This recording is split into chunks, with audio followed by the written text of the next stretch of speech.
Assalamualaikum, Football United ringan amatiran ala gua. Baru saja selesai. Manchester United 3, Reading 1. Reviewnya langsung aja, sorry. Ya, gua melihat Erik ten Hag betul-betul menganggap serius laga ini dengan menurunkan pemain senior dan pemain tim utama. Artinya tidak ada pemain coba-coba, tidak ada pemain yang ditampilkan untuk menambah pengalaman ya, pemain muda maksud gua. Erik ten Hag memasang langsung beberapa pilar seperti Casemiro, Bruno Fernandes, Christian Eriksen, Marcus Rashford, Anthony dan juga Wout Weghorst. Di lini belakang ada perubahan di bek tengah, Lindelof dan juga Harry Maguire yang ditandemkan kembali. Bahkan penjaga gawang juga tidak dirotasi, David De Gea yang diberikan tempat utama. Di sisi lain gue juga melihat ada kejutan dalam tanda kutip, karena Jadon Sancho yang ramai diberitakan sebelum pertandingan ini akan diberi kesempatan atau mungkin akan ada di bangku cadangan setidaknya, namun tidak ada sama sekali. Di babak pertama di awal-awal Manchester United tampil dominan, tampil atraktif dalam melakukan serangan, sementara Reading sering berada dalam posisi tanggung menurut gue ya, antara main bertahan atau menyerang, melakukan pressing atau zona marking, sehingga banyak rongga di lini belakang. Di sisi lain gue juga melihat akurasi umpan dari pemain Reading ini buruk. Pemain Manchester United juga sangat aktif dan cair dalam melakukan pergerakan dengan bola ataupun tanpa bola, sehingga build up jadi banyak opsi terutama di lini depan. Tadi di TV Belanda sini disorot utamanya pemain nomor 27 dari Manchester United yang gerakannya sangat aktif sekali walaupun berposisi sebagai ujung tombak. Wout Weghorst bergerak dari depan ke belakang, ke kanan, ke kiri tanpa henti dengan bola. Artinya ketika Manchester United memegang possession ataupun ketika Manchester United ini kehilangan possession dalam arti melakukan pressing, dia juga turut serta ya secara aktif dari lini depan pastinya mengganggu build up serangan dari para pemain Reading. Pemain lain Manchester United pun juga aktif dalam melakukan pergerakan dan juga pressing. Semakin lama gue melihat ini Reading semakin menumpuk pemain di belakang. Jadi semakin bertambahnya menit ini semakin menumpuk pemain di belakang, dan ini membuat Manchester United tentu saja semakin dominan dalam sisi possession dan mendapatkan banyak momentum. Hanya saja walaupun dapat banyak momentum dan juga peluang, tapi banyak juga yang terbuang karena end passing yang tidak sampai ataupun juga penyelesaian yang tidak klinikal, tidak akurat. Bahkan tadi sempat di 30 menit awal ya, ball possession yang ditunjukkan di statistik ini 80% lebih untuk Manchester United dengan memiliki 11 shots, tapi hanya satu yang on target. Sempat ada gol dari Marcus Rashford yang di VAR karena ternyata Wout Weghorst offside. Walaupun ini menurut gue debatable ya, ada kontroversi karena ada di beberapa pertandingan lain situasi hampir serupa tapi golnya disahkan ya. Namun setelahnya Manchester United ini terus tampil ofensif, tampil cair, atraktif, mencari solusi, bermain juga maksud gue tidak monoton ya. Manchester United ini banyak pergerakan untuk membongkar rapatnya pertahanan Reading. Babak pertama selesai, masuk babak kedua, 10 menit berjalan, akhirnya ini dia gol yang dinantikan. Casemiro membuat gol, assist cantik dari Anthony yang diawali bola panjang akurat dari Christian Eriksen. Manchester United membuka gol dan menurut gua ini penting. Artinya tidak harus menunggu sampai akhir-akhir babak kedua. Bahkan di awal babak kedua Manchester United di 10 menit awal babak kedua sudah bisa bikin gol. Ini menurut gua sangat vital bahkan karena ya Reading tentu saja ingin supaya gawangnya ini tidak kebobolan, dan di babak pertama mereka dengan apa yang mereka lakukan ya dan ketidakakuratan Manchester United juga ya bisa dibilang mereka sukses untuk menahan 0-0. Tapi di babak kedua, kalau seandainya tadi itu sampai menit ke-80-an Manchester United masih 0-0, situasinya pasti akan intensif, pressure akan semakin besar dan ini bisa membuat kekacauan. Nah, ternyata Manchester United sudah bisa memecah kebuntuan di 10 menit awal babak kedua. Setelahnya, yang menarik adalah Christian Eriksen ini langsung ditarik oleh Erik ten Hag. Kenapa? Karena ada gangguan sebelumnya di tackling dengan cukup keras ya oleh Andy Carroll. Dan Ten Hag tidak mengambil resiko dan mengganti memasukkan seorang Fred. Dan hanya 2 menit kemudian, Casemiro ini membuat Manchester United unggul 2-0. Tadi gue berpikir ini 2-0 di menit yang masih sangat awal sekali, ini mungkin situasi yang nyaman bagi Manchester United untuk bisa melakukan rotasi.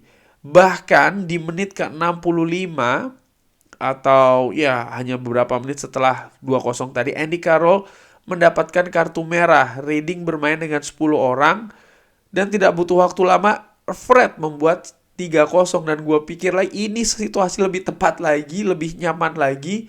Manchester United tampil dominan 3-0 ya untuk melakukan rotasi dan betul saja Erik ten Hag langsung mengganti pilar-pilarnya Bruno dan juga Rashford, Pellistri dan Garnacho yang masuk menggantikan 2 pemain tersebut. Nah, tidak berselang lama Reading mampu justru memperkecil situasi menjadi 3-1 melalui skema corner. Karena menurut gue ada kesalahan komunikasi ini, dimana kalau dilihat tadi ya, Pellistri Garnacho itu di tiang dekat, tapi ada seorang Victor Lindelof nih yang nggak jelas jaga siapa ya. Dan tadi pemain siapa tadi Reading yang melakukan gol itu tampak memang bebas, tidak ada yang menjaga. Tadi gue sempat berpikir apakah ini salahnya Harry Maguire. Oh enggak, Harry Maguire sudah ada satu pemain yang dijaga. Jadi menurut gue ya ini salah komunikasi antara Pellistri, Garnacho dan juga Lindelof. Dalam tanda kutip agak wajar, kenapa ya? Karena 2 pemain ini baru masuk ya kan, Garnacho dan juga Pellistri. Jadi nampaknya masih belum bisa padu betul nih dengan komunikasi yang terjadi di atas lapangan. Mungkin ya ini sekali lagi ringan amatiran ala gue. Setelahnya pemain-pemain utama beberapa ini ditarik lagi dan pemain muda yang bermain seperti Kobbie Mainoo dan juga tadi Elanga pun juga dimainkan ya. Setelahnya ini Reading mulai dapat beberapa momentum karena gue melihat memang ya sistem bermain yang agak berbeda nih dari Manchester United. Menarik juga setelah Pellistri ini masuk, Anthony ini kan gak diganti. Gue berpikir siapa yang main di kanan nih. Ternyata nih main di kanan adalah Pellistri dan Anthony ini bermain di posisi nomor 10. Pertandingan selesai 3-1 bagi Manchester United dan di situasi 3-0 tadi, terutama setelah pemain muda ini banyak yang masuk, di situ gue berpikir, dan memang berbeda ya setelahnya Reading lebih mendapat momentum walaupun mereka sudah bermain 10 orang. Gue berpikir Erik ten Hag sangat tepat tidak memainkan pemain-pemain muda ini dari awal, melainkan memainkan pemain yang memang layak untuk dimainkan, yang lebih siap untuk berperforma secara maksimal di atas lapangan. Itu yang dipercaya duluan. Dan ya terbukti Manchester United bermain dominan, bermain atraktif, walaupun lawan dalam hari ini Reading juga tampil rapat di belakang, tapi Manchester United mampu unggul dengan skor 3-1. Man of the match tadi diumumkan setelah pertandingan, kalau nggak salah Anthony yang mendapatkan, tapi menurut gua man of the match-nya adalah seorang Casemiro. Tentu saja dengan 2 golnya, tapi juga bagaimana bisa sangat dominan di lini jangkar. Di babak pertama hampir putus patah semua serangan dari Reading, sehingga David De Gea cukup nyaman sebenarnya di babak pertama ini. Babak pertama tadi nyaris tanpa bekerja keras ya. Salah satunya menurut gue selain karena lini belakang Manchester United yang kokoh, juga bagaimana peran seorang Casemiro. Dan di babak kedua Casemiro mampu memecah kebuntuan dengan penetrasinya, dengan inisiatifnya masuk ikut ke kotak penalti. Dan ada satu pemain juga yang menurut gue cukup menarik untuk bahas sedikit sebelum gue akhiri review ini, adalah seorang Harry Maguire, di mana ini statistik Harry Maguire di pertandingan tadi cukup solid ya. Dari sisi interception dia ini yang paling banyak, Dan dari sisi clearance, dia juga paling banyak di antara pemain lain Manchester United. Total tackles-nya juga menurut gua cukup oke, 2 ya dibandingkan dengan pemain-pemain lain, utamanya pemain belakang. Lalu aerials won-nya juga dia yang paling tinggi di Manchester United dengan 2. Lalu ada Tyrell Malacia, passing akurasinya juga cukup tinggi, 90%.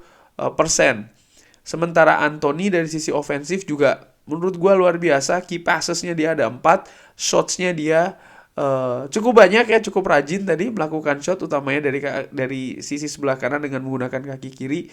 Hanya saja tidak akurat karena dari 7 shots tersebut tidak ada yang on target. Tapi gue melihat penampilan Anthony dari match-match sebelumnya ini mengalami peningkatan, walaupun mungkin belum ada kontribusi langsung berupa gol, tapi tadi dia juga sudah memberikan assist kan, 1 ke Casemiro. Dan ya inilah Anthony di Ajax pun juga demikian. Dia bukan pemain yang memang terkenal dengan kontribusi langsung berupa gol maupun assist, tapi tapi lebih ke bagaimana gaya permainannya yang atraktif ya kan, lalu juga cepat dan tajam ya.